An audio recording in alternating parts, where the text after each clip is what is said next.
శ్రీమాత్రే నమః. శ్రీ శివాయ గురవే నమః. సౌందర్యలహరిలోని 49వ శ్లోకం కూడా అమ్మవారి నయన వైభవాన్ని, కన్నుల విలాసాన్ని మనకు దర్శింపజేస్తున్నది. ఈ శ్లోకంలో చాలా విచిత్రంగా 8 మహానగరాలతో అమ్మవారి చూపుల యొక్క లక్షణాలను పోల్చి చూపుతున్నారు ఆదిశంకర భగవత్పాదుల వారు. అవేమిటో చూద్దాం.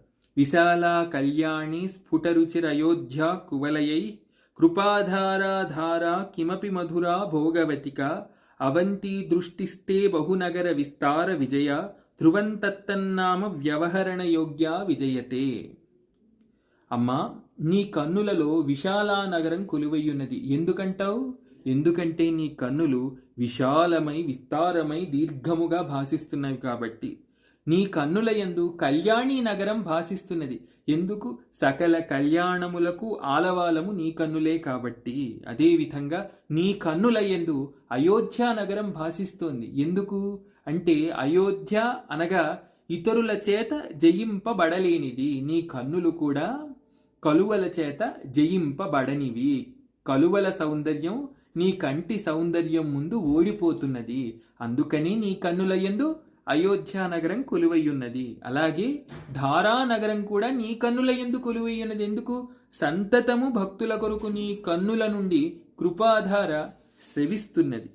అలాగే నీ కన్నులు మాధుర్యమనబడే ఆనంద స్వభావాన్ని కలిగి ఉన్నవి కాబట్టి నీ కన్నుల యందే మధురా నగరాన్ని కూడా దర్శిస్తున్నాను. సకల జీవులకు భోగాలనొసగేది నీ కనుద్వయమే కాబట్టి నీ కంటి యందు, నీ చూపుల యందు భోగవతి నగరం కూడా కొలువయ్యున్నది.